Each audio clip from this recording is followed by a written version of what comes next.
Hello YouTube, my name is Agentomega and I do things. Today we're going to be taking a look at this One-Chunk Piston House as per Mumbo Jumbo's One-Chunk Piston House challenge. Now before we begin, I wanted to say that I've never before made a piston house before, so this may be a little atypical, kind of cheaty almost, but it was inspired by a certain laboratory from a certain video game. So with that, I wish to welcome you to Omega Laboratories, and I hope you enjoy the tour. Now, per these safety protocols, and I will discuss why later, I'm going to grab this worker ID from this compartment. Now, before I give the guard my ID, I'm going to try giving him something else like redstone, because, you know, clearly everybody needs redstone. The gate doesn't open up, so he can't really be bribed unless you specifically give him the worker ID. Now, when that happens, triple piston retraction, flush piston extension, flush piston retraction, and then triple piston extension. Now, if I take a look in this chest over here, we can see both the redstone that I chucked in there and my ID. Before we proceed with other features, this is the exit button, which gives ample time to get back over to the gate, which then retracts extends. Next feature I want to take a look at, saving that probably for last or second last, is this tree. Now I'm just really quickly going to demolish this thing.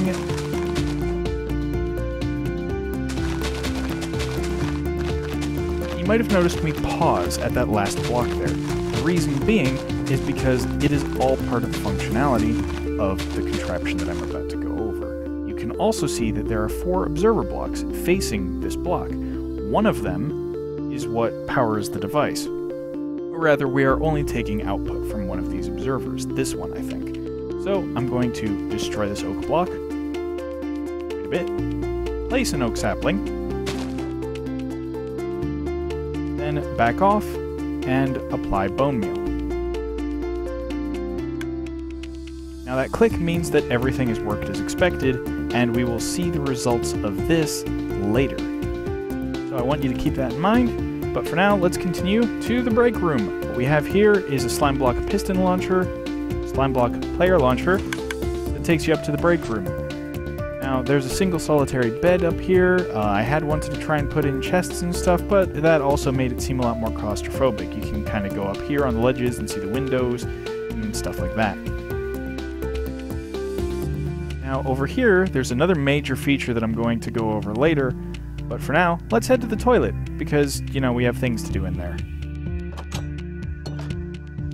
So, this is a pretty non-standard toilet. I mean, it doesn't look like a toilet, but if you do your business and then flush the toilet,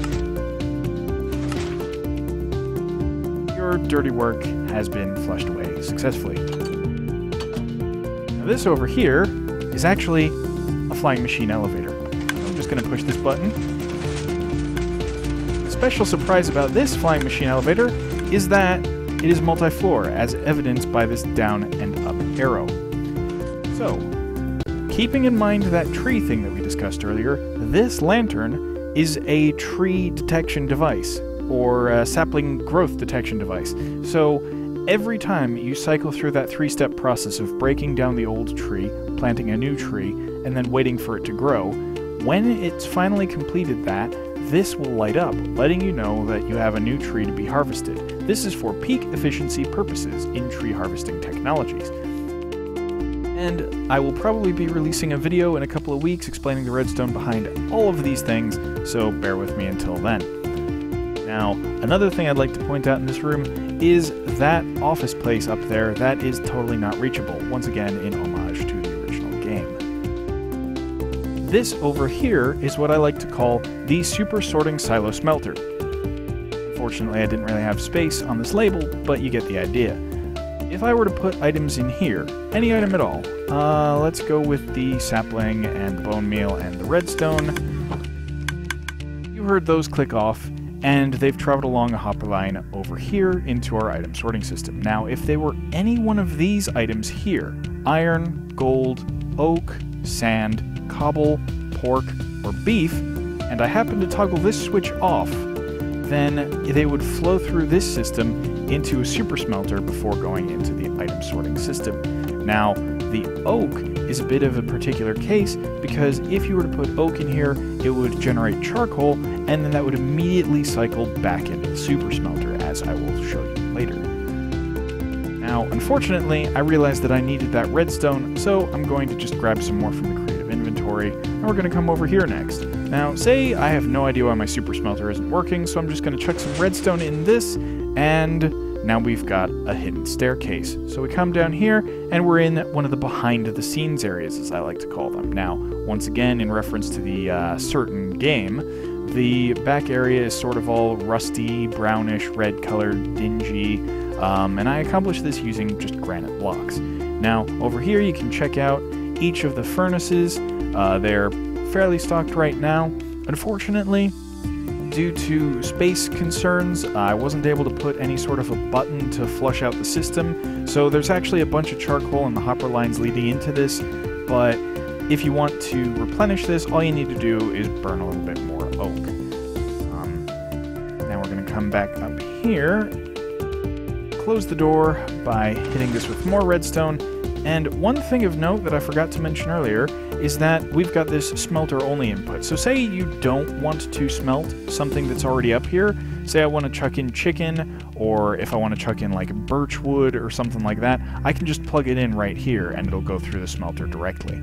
Now the reason I didn't put chicken up here is because I honestly thought I was going to have enough space for a chicken, a cooked chicken farm, and unfortunately that wasn't the case. Now, I think we've explored everything on this level, so we're going to head down once more.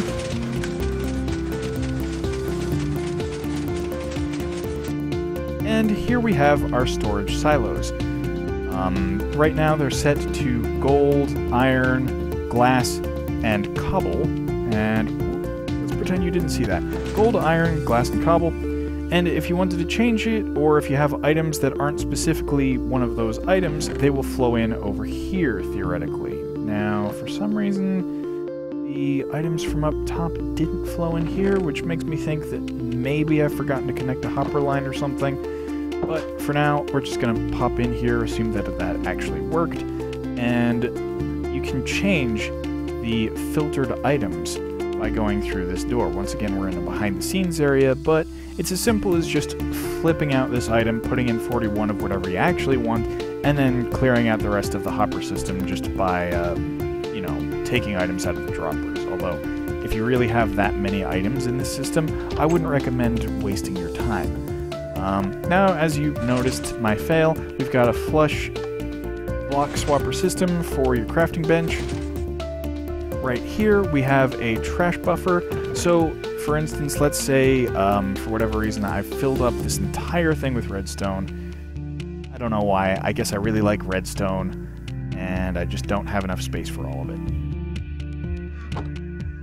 If I fill up every last bit in the chest and the hopper below, and I put even a single amount in this top chest, then the rubbish buffer will automatically flush out and go along a hopper line into the incinerator. Now, this light has turned on, indicating that we have rubbish in the bin below. In order to flush the rubbish up into the incineration chamber, we have to flick this lever. Now, there's an annoying clicking noise, so if you're going to flush out your incinerator buffer, I would recommend, you know, toggling this on, staying in the area, but not so close that you can actually hear the noise. Now, once you've got all of your rubbish up in here, which, you know, in this case we've clearly got only a fraction of it, you can hit this button, and lava will pour down from the ceiling.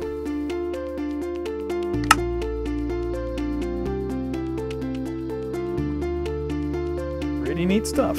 Now, there are two more features in this base that I have yet to show off. The first one, well, actually technically three, because one of them is demonstrating that we can, in fact, stop the elevator at this middle floor, regardless of which direction we came from. That was a bit of a weird feat that I'll discuss in the video 2 weeks from now. The real first feature that we have remaining is this escape lever.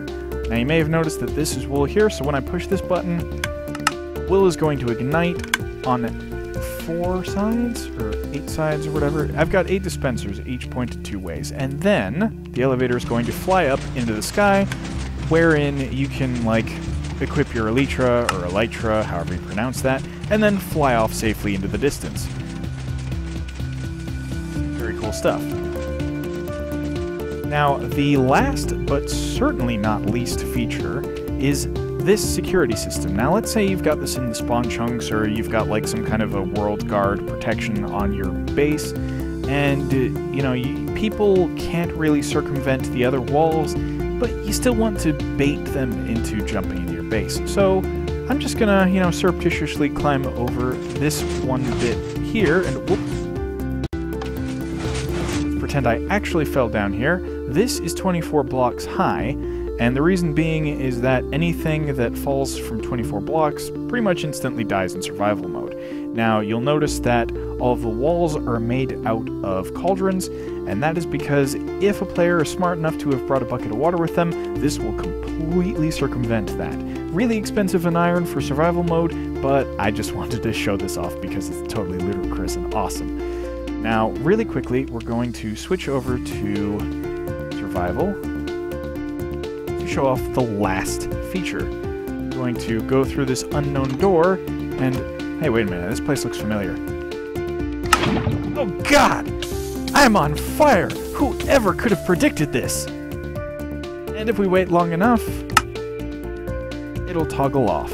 Now, I haven't tested this against fire resistance or any other types of damage, but that should be sufficient to prevent any players from breaking into your base should they come that direction. And I think, if I recall correctly, those are all of the features in the base. So, I hope you enjoyed this video. If you liked it, please give a like. If you want to see more of this, or want to keep notifications for, you know, next week's, 2 weeks from now's video, then please subscribe. If you have any comments that you would like me to address in that video, then please leave them in the comments section. And in the meantime, I will catch you on the flip side. Happy holidays, everyone.